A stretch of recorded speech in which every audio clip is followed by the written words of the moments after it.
만성염증은 면역체계의 반응으로 인해 발생하는 지속적인 염증 상태를 말합니다. 이러한 염증은 몸의 일부 영역에서 계속 발생할 수 있으며 종종 불안정한 건강 상태와 관련되어 있습니다. 만성염증은 흔히 관절염, 골관절염, 대장염 등과 같은 질병에서 관찰되며 비만, 당뇨병, 심혈관 질환 및 일부 종양과도 연관이 있을 수 있습니다. 만성염증은 일반적으로 물리적, 환경 및 생활 습관의 요인들에 의해 유발될 수 있으며 일부 경우에는 유전적 요인도 영향을 미칠 수 있습니다. 만성염증은 치료되지 않을 경우 심각한 합병증을 유발할 수 있으므로 조기 진단과 치료가 요합니다. 오늘은 매일 먹으면 우리 몸의 만성염증을 없애주는 음식들과 올바른 섭취법에 대한 영상입니다. 시청하시기 전 구독과 좋아요는 큰 힘이 됩니다. 구독자분들의 다양한 경험이나 의견을 댓글로 다른 분들께 공유해주세요. 우리 몸의 염증을 없애주는 첫 번째 음식은 엑스트라 버진 올리브 오일입니다. 엑스트라 버진 올리브 오일은 항염증 작용이 있는 건강에 좋은 지방산인 오메가3와 폴리페놀을 함유하고 있습니다. 이러한 성분들은 만성염증을 완화시키는 데 도움이 됩니다. 오메가3 지방산은 체내 염증 반응을 억제하고 혈압을 낮추는 데 도움을 주며 폴리페놀은 항산화 작용과 항염증 작용을 함유하고 있어 자유 라디칼과 같은 유해한 물질을 제거하고 면역 체계를 강화하는 데 도움을 줍니다. 엑스트라 버진 올리브 오일은 식사에 사용하기 적합한 기름이며 샐러드 드레싱이나 파스타 소스, 스프 등 다양한 요리에서 활용할 수 있습니다. 그러나 엑스트라 버진 올리브 오일은 다른 기름보다 높은 가격이나 열에 민감하다는 단점이 있으니 요리 방법에 주의해야 합니다. 또한 과다 섭취할 경우 영양 섭취량을 초과하게 되어 체중 증가, 콜레스테롤 수치 상승 등의 부작용이 발생할 수 있으므로 적정량을 유지하는 것이 중요합니다. 노콩색 채소. 노콩색 채소는 안토시아닌이라는 항산화 물질이 많이 함유되어 있어 항염증 작용을 가지고 있습니다. 이러한 항산화 물질은 자유 라디칼과 같은 유해한 물질을 제거하고 신경세포를 보호하는 데 도움이 됩니다. 노콩색 채소는 브로콜리, 아스파라거스, 케일 등이 해당합니다. 브로콜리는 항염증 작용이 뛰어나며 식이섬유와 비타민C, 칼슘 등의 영양소를 함유하고 있어 건강한 식습관을 유지하는 데 도움이 됩니다. 아스파라거스는 항염증 작용과 신장 건강을 유지하는 데 도움이 되는 비타민 K와 인, 칼륨 등의 영양소가 풍부합니다. 케일은 항산화 작용과 항염증 작용이 뛰어나며 비타민 A, C, K, 칼슘, 철 등 다양한 영양소가 풍부하여 건강에 매우 좋습니다. 노콩색 채소는 다양한 방법으로 요리할 수 있으며 샐러드, 채소 스프, 케일칩 등으로 간단하게 즐길 수 있습니다. 하지만 과도한 섭취는 영양 과잉 증후군을 유발할 수 있으므로 적정량을 유지하는 것이 중요합니다. 고추. 고추에 함유되어 있는 카프사이신은 매운맛을 느끼게 하는 성분으로 항염증 작용과 통증 완화에 도움을 줄 수 있습니다.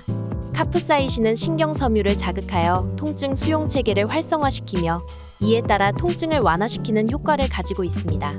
또한 고추에서 추출한 카프사이신 제제는 류마티스 관절염, 근육통, 신경통 등의 질환 치료에도 사용됩니다. 항염증 작용도 고추에 함유되어 있는 카프사이신이 담당합니다. 카프사이신은 염증 반응을 억제하는 활성산소 종류를 제거하여 항염증 작용을 발휘합니다. 하지만 고추를 과도하게 섭취하면 위장장애, 소화불량, 위염 등의 문제가 발생할 수 있습니다. 따라서 고추를 섭취할 때는 적절한 양과 함께 다른 식재료와 함께 조리하여 즐기는 것이 좋습니다. 생선. 생선에는 오메가3 지방산이 풍부하게 함유되어 있습니다. 오메가3 지방산은 인체에서 생산하지 못하므로 식품을 통해 섭취해야 합니다. 생선을 섭취함으로써 오메가3 지방산을 충분히 섭취하면 항염증 작용과 혈액순환 개선에 효과적입니다. 오메가3 지방산은 염증 반응을 억제하는 활성산소 종류를 제거하고 염증을 줄이는 작용을 합니다. 또한 혈액순환을 개선시켜 혈액관 건강에도 도움을 줍니다. 이러한 효과들은 고혈압, 관상동맥질환, 류마티스 관절염 등의 질환 예방 및 개선에 도움을 줍니다. 특히 오메가3 지방산은 지방 산화와 관련된 뇌신경세포의 손상을 예방하고 인지 능력을 개선시키는 효과도 있다는 연구 결과가 있습니다. 생선 중에서도 특히 연어, 참치, 청어, 고등어, 생선 등이 오메가3 지방산 함유량이 높으므로 매주 2회 이상 생선을 섭취하는 것이 좋습니다. 양파.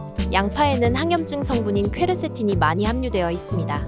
퀘르세틴은 항산화 작용과 염증 억제 작용이 있는 플라보노이드입니다. 항산화 작용은 유해한 활성산소를 제거해 세포를 보호하고 염증 억제 작용은 염증을 일으키는 생물학적인 반응을 억제하여 만성염증 질환을 예방하고 치료하는 데 효과적입니다. 양파에 함유된 퀘르세틴은 특히 관절염과 같은 만성염증성 질환을 예방하고 개선하는 데 효과적입니다. 퀘르세틴은 또한 혈액 내 콜레스테롤 수치를 낮추는 효과도 있어 심혈관계 질환 예방에도 도움을 줍니다.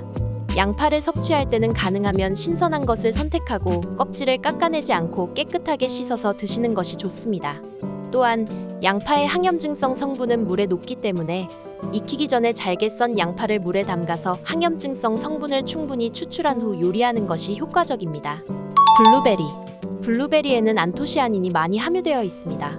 안토시아닌은 녹차나 레드와인 등에도 함유되어 있지만 블루베리에는 그 중에서도 가장 많은 양이 들어 있습니다. 안토시아닌은 강력한 항산화 작용을 가지고 있어 세포 손상을 예방하고 세포 재생을 촉진하는 효과가 있습니다. 이로 인해 만성염증성 질환 예방과 관련이 있습니다. 또한 안토시아닌은 염증을 억제하는 성질을 가지고 있어 관절염 등의 만성염증성 질환을 예방하고 치료하는 데도 효과적입니다. 블루베리를 섭취하는 방법은 다양합니다. 신선한 블루베리를 그대로 먹거나 스무디나 요거트 등과 함께 섭취하는 것도 좋습니다. 또한 블루베리 주스나 드라이 블루베리를 이용해서도 섭취할 수 있습니다. 하지만 블루베리 주스나 드라이 블루베리를 이용할 경우에는 첨가된 설탕이나 인공 감미료를 함유하지 않은 제품을 선택하는 것이 좋습니다. 아보카도는 엑스트라 버진 올리브 오일과 비슷한 지방산인 단일 불포화 지방산과 다양한 비타민, 미네랄, 식이섬유 등이 풍부하게 함유되어 있어 건강에 매우 좋은 식품입니다. 그 중에서도 아보카도의 지방산은 항염증 작용과 혈중 콜레스테롤 수치 개선에 효과적입니다. 아보카도에 함유된 단일 불포화 지방산인 오메가-9는 혈관에 좋은 지방산으로서 혈중 콜레스테롤 수치를 낮춰주고 동맥경화 등의 질환을 예방하는 데 도움이 됩니다. 또한 아보카도에는 항산화 작용이 뛰어난 비타민 C와 E가 함유되어 있어 염증을 예방하고 면역력을 강화하는 데에도 효과적입니다. 아보카도를 섭취하는 방법은 다양합니다. 그대로 먹거나 샐러드에 넣거나 스무디나 스프에 이용하는 등 다양한 방법으로 섭취할 수 있습니다. 하지만 아보카도는 칼로리가 높기 때문에 적당한 양을 섭취하는 것이 좋습니다. 또한 아보카도를 선택할 때에는 표면이 부드러운 것과 씨가 작은 것을 선택하는 것이 좋습니다. 녹차에는 카테킨이라는 항산화 물질이 풍부하게 들어 있습니다. 카테킨은 녹차의 주요 성분 중 하나로 강력한 항산화 작용을 발휘하여 세포 손상을 막아주고 만성염증을 예방하는 데 도움을 줍니다. 또한 녹차에 함유된 카테킨은 항염증 작용도 있어 노화와 관련된 질환을 예방하는 데 효과적입니다. 녹차를 매일 마시는 것은 건강한 식습관을 유지하는 데 매우 좋은 방법 중 하나입니다. 오늘은 이렇게 우리 몸의 염증을 없애주되 도움이 되는 음식과 올바른 섭취 방법에 대해 알아봤는데요. 구독자분들의 건강관리에 도움이 되셨으면 합니다. 영상이 도움이 되셨다면 구독과 좋아요 부탁드립니다. 항상 건강하시고 행복하세요.